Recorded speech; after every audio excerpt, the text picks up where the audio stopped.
नमस्कार दोस्तों, welcome to नित्य एग्जाम पॉइंटर। नित्य एग्जाम पॉइंटर में सभी का स्वागत है। भारतीय राजनीतिक चिंतक, जिसमें हम लोग देखेंगे कौटिल्य को। तो आइए हम लोग देखते हैं कौटिल्य से संबंधित जितने भी चिंतन हैं उनकी, जितने भी विचार हैं उनकी। ठीक है, तो चलिए स्टार्ट करते हैं। कौटिल्य को क्या कहा जाता है? भारतीय राजनीतिक विचारों का जनक कहा जाता है। ठीक है, उनका जन्म कब हुआ था? तो चौथी ईसा पूर्व मगध राज्य में उनका जन्म हुआ था। उनके बचपन का जो नाम था वो था विष्णुगुप्त, और उन्हें चाणक्य भी कहा जाता है। उन्होंने एक प्रसिद्ध जो पुस्तक है अर्थशास्त्र की उन्होंने क्या की है? रचना की है। उनकी शिक्षा दीक्षा की बात अगर देखा जाए तो वो कहाँ पर हुआ था? तक्षशिला विश्वविद्यालय में हुआ था, और बाद में वो यहीं पर क्या बन गए थे? अध्यापक बन गए थे। एक बार नंद राजा द्वारा आयोजित ब्रह्म भोज में उन्हें आमंत्रित किया गया, जहाँ नंद राजा ने कौटिल्य का क्या किया? अपमान किया, और इसके चलते कौटिल्य ने नंद वंश का समूल नाश करने की प्रतिज्ञा की। उन्होंने चंद्रगुप्त मौर्य नामक एक सैनिक को प्रशिक्षण प्रदान किया, और उसके द्वारा नंद वंश का क्या किया? तख्तापलट कर दिया।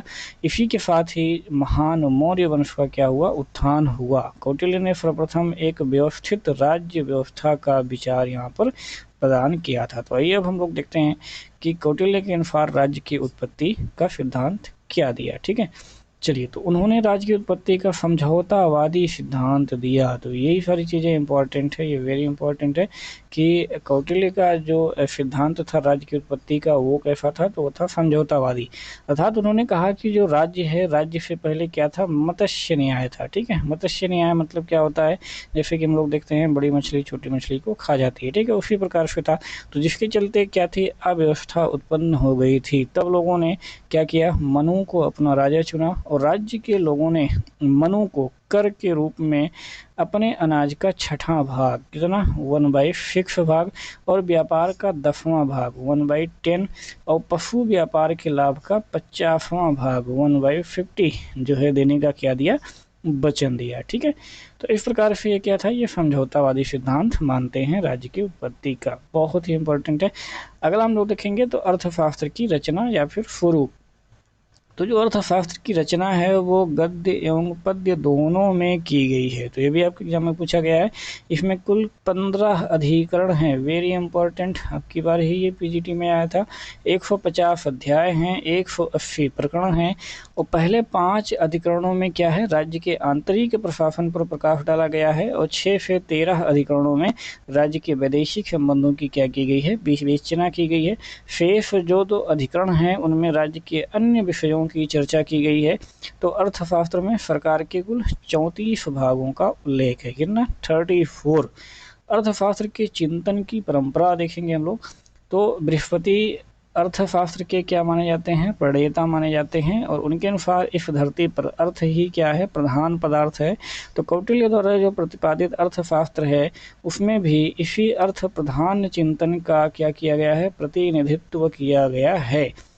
तो धर्म व काम की उपलब्धि क्या है? इसी अर्थ पर आधारित है। तो कौटिल्य के अनुसार अगर देखा जाए तो अर्थ का अभिप्राय क्या है? तो अर्थ का अभिप्राय है कि मनुष्य से बसी भूमि। ठीक है, क्या है?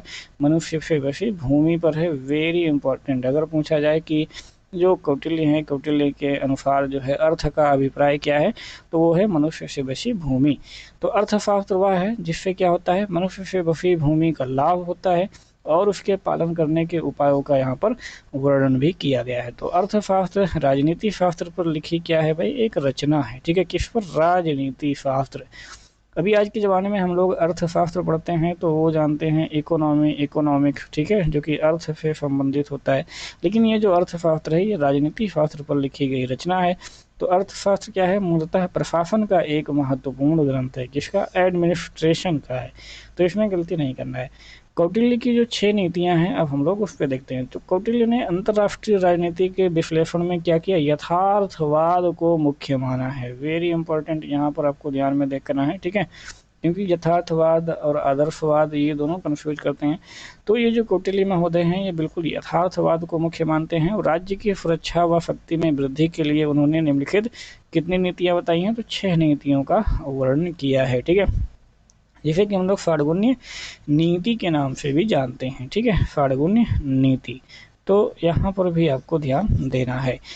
तो वो 6 नीतियाँ कौन कौन सी भाई, वो हैं संधि, विग्रह, यान, आसन, संचय और द्वैधी भाव। ठीक है, तो संधि क्या होता है, दो राज्यों में परस्पर संबंध स्थापित करना, इसे क्या कहते हैं, संधि कहते हैं।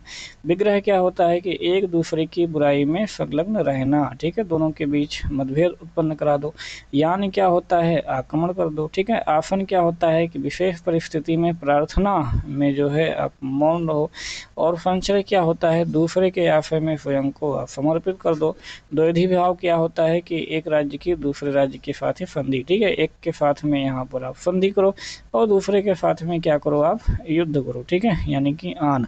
तो यहाँ पे आप द्वैधी भाव जो है अपना सकते हैं, तो इसको बोलते हैं द्वैधी भाव। ठीक है, चलिए अब हम लोग देखते हैं 4 उपाय। तो 4 उपाय इन्होंने क्या बताया भाई, साम, दाम, दंड, भेद। ठीक है, साम क्या है, यानी शांति या समझा बुझा करके काम निकाल लो। ठीक है, इसे कहते हैं साम।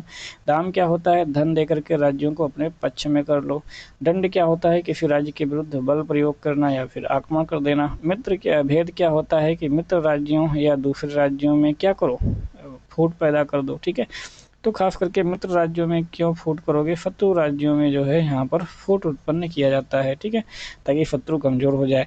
तो कौटिल्य ने मित्र राज मतलब जो शत्रु हों, एक दूसरे के मित्र हों, तो इन दोनों के बीच में मतभेद उत्पन्न करना।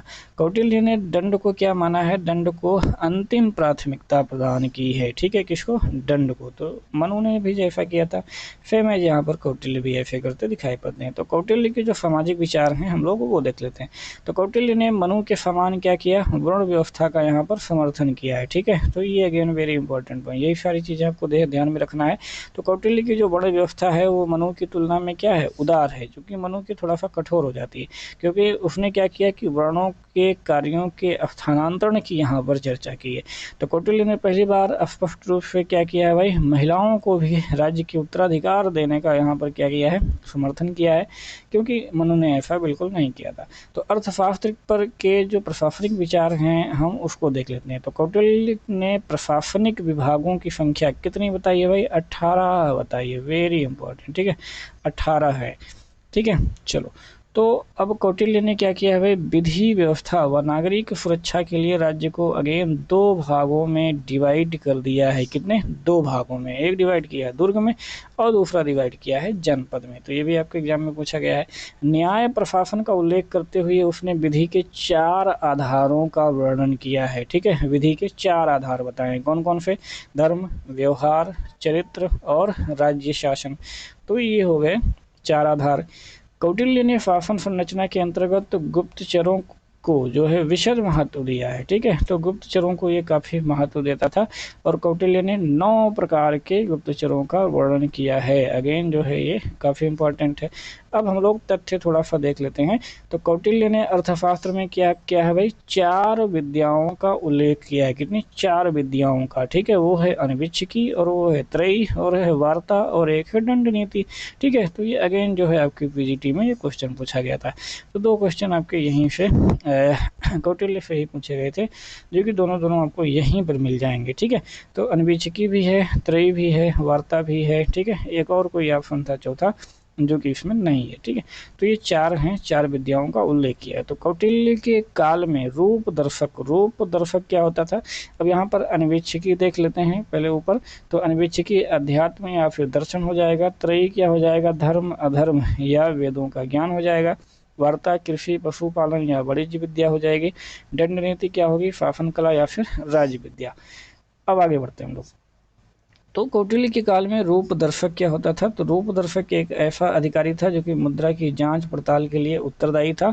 कौटिल्य ने राजा को जो है दिनचर्या में दिन व रात को क्या किया था, 8 भागों में विभाजित किया था। ठीक है, 8 पहर, जिसमें प्रत्येक भाग क्या था कि 1.5 घंटे का होगा। ठीक है, प्रत्येक भाग को उसने 1.5 घंटे के डिवाइड किया था 8 भागों में।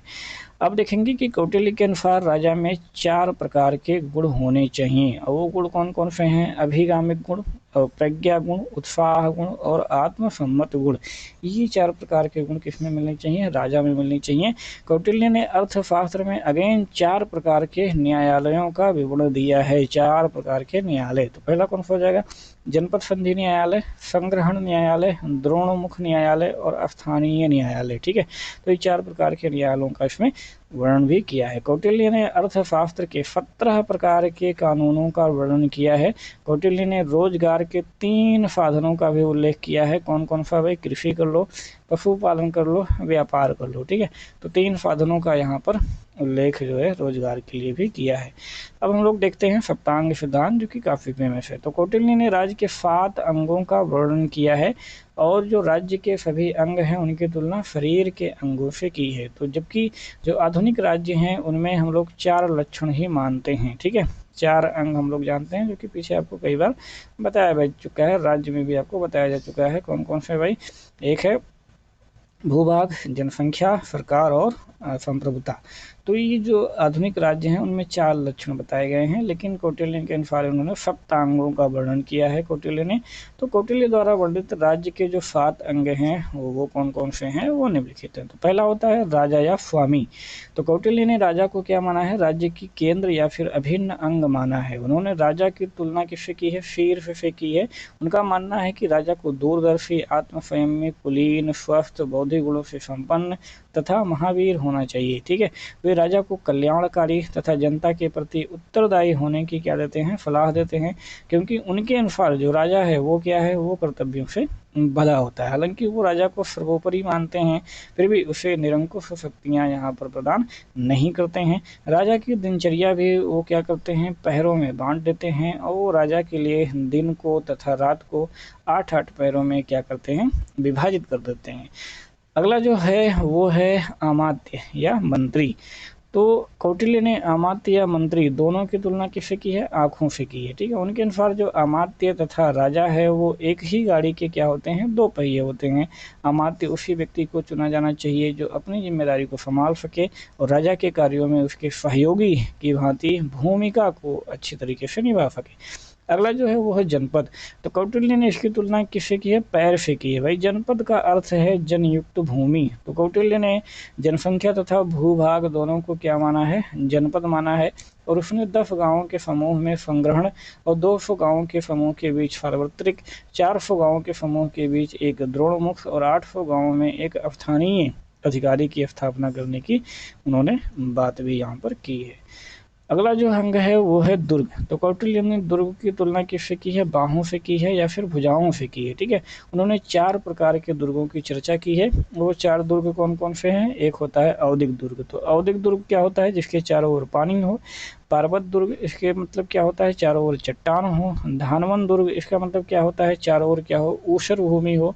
और वन दुर्ग, यानी कि जिसके चारों ओर वन या फिर क्या हो? जंगल हो। तो ये 4 प्रकार के दुर्ग का वर्णन भी उसी में कौटिल्य ने किया है। आगे हम लोग देखेंगे कोष। तो इसकी तुलना कौटिल्य ने किससे की है? मुख से की है। उन्होंने कोष को क्या माना है? राज्य का मुख्य अंग माना है। और इसलिए माना है क्योंकि उनके अनुसार कोष से ही कोई राज्य क्या करता है? वृद्धि करता है तथा शक्तिशाली बने रहने के लिए कोष के द्वारा अपनी सेना का भरण पोषण करता है। उन्होंने कोष के वृद्धि का मार्ग क्या बताया है? करारोपण बताया है, जिससे प्रजा को अनाज का 6वां भाग, व्यापार का 10वां भाग और पशुधन के लाभ का 50वां भाग राजा को कर के रूप में क्या करना होगा? अदा करना होगा। अगला जो अंग है वो है दंड या सेना। तो कौटिल्य ने इसकी तुलना किससे की है? मस्तिष्क से की है। उन्होंने सेना के 4 प्रकार भी बताए हैं। कौन कौन से? एक है हस्ती सेना, और एक है अश्व सेना, एक है रथ सेना और एक है पैदल सेना। तो 4 प्रकार की सेना भी उन्होंने बताए हैं। उनके अनुसार सेना कैसी होनी चाहिए? तो सेना ऐसी होनी चाहिए जो कि क्या हो? साहसी हो, बलशाली हो, और जिसके हर सैनिक के हृदय में क्या हो? देश प्रेम हो, और वीर गति को प्राप्त हो जाने पर जिसके परिवार को क्या हो? उस पर अभिमान हो, ठीक है। तो इस प्रकार के सैनिक होने चाहिए। अगला जो अंग है लास्ट वो है मित्र। तो मित्र को कौटिल्य ने क्या कहा है? कान कहा है, जिसके अनुसार राज्य की उन्नति के लिए विपत्ति के समय में क्या करता है? सहायता के लिए राज्य को मित्रों की आवश्यकता पड़ती है। तो ये हो गया आपका सप्तांग सिद्धांत। अब हम लोग देख लेते हैं इसका मंडल सिद्धांत। तो कौटिल्य ने अर्थशास्त्र के 6ठे अधिकरण में मंडल सिद्धांत का यहाँ पर वर्णन किया है। मंडल का अर्थ क्या होता है भाई? देशों का समूह। तो उन्होंने मंडल में 12 प्रकार के देशों का जिक्र किया है। वेरी इंपॉर्टेंट पॉइंट है, कितने? 12 प्रकार के, ठीक है, जिक्र किया है। विजगीषु, अरि मित्र, अरि मित्र, मित्र मित्र और अरि मित्र मित्र, और यहाँ पर पार्श्वग्राह, आक्रांत, और यहाँ पे पार्श्वग्राहसार और आक्रांतक सार, मध्यमा तथा उदासीन देश, ठीक है। ये 12 हो गए।